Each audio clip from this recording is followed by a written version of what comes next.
I should like to call your attention this morning to the words which are to be found in Paul's epistle to the Romans in the 6th chapter, and in particular, perhaps, the 14th verse. The 14th verse in the 6th chapter of Paul's epistle to the Romans.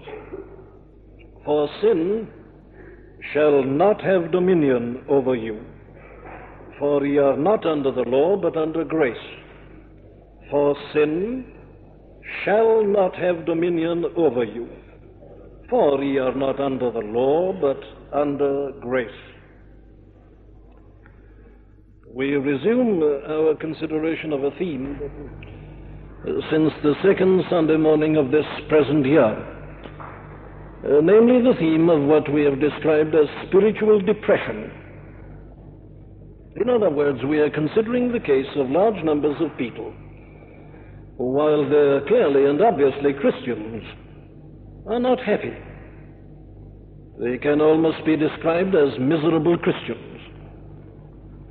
And we are considering this theme, as I have been indicating repeatedly, not merely because it's tragic to think that there should be any Christians in such a condition, but still more because of the failure of such people to witness to the faith and the glory of the faith, especially at a time like this, when the world outside the church is so bankrupt and is looking feverishly and helplessly for comfort and consolation and for light.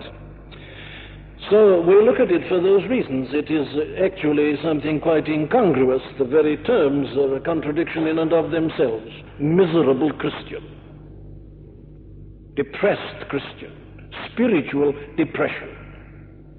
The thing is intolerable, and therefore we must deal with it. And we've been doing so by considering the various causes of this condition. It can arise from many different causes, and each one has its appropriate remedy and treatment. It's all found in the Scriptures, and that is why Christians must live on the Scriptures and by the Scriptures. If a man doesn't live in the Scriptures, well, he's bound to be depressed. He is bound to fail. He is bound to be miserable. We can't live without it. It's our food. We know nothing apart from it. And as I've been pointing out on many of these Sunday mornings, there is a sense in which it can almost be said that finally the one great cause of spiritual depression is ignorance of the Scriptures.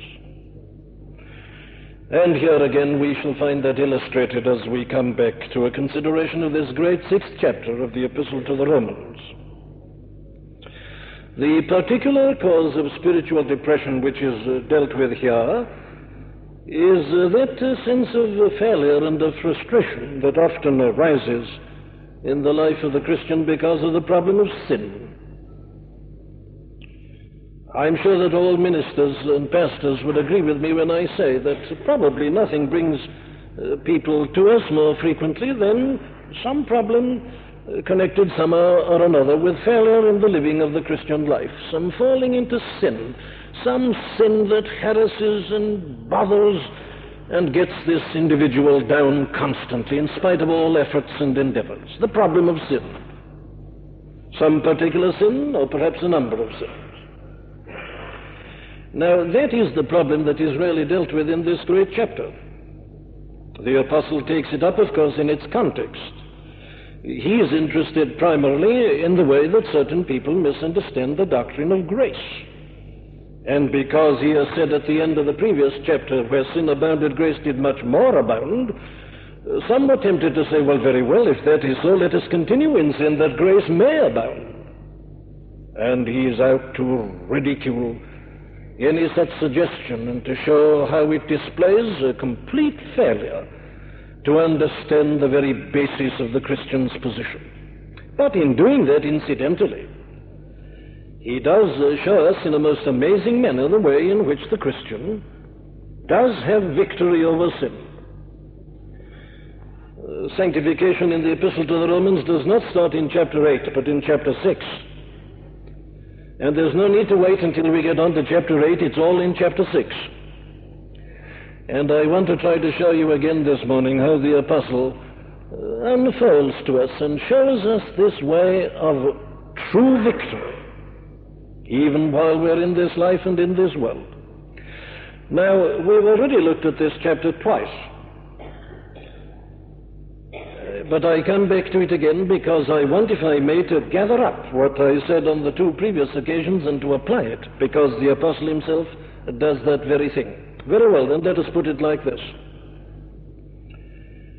The key to the understanding of this chapter, as it is indeed the key to the understanding of the entire Christian life, is the doctrine of the union of the Christian with the Lord Jesus Christ. That's the key.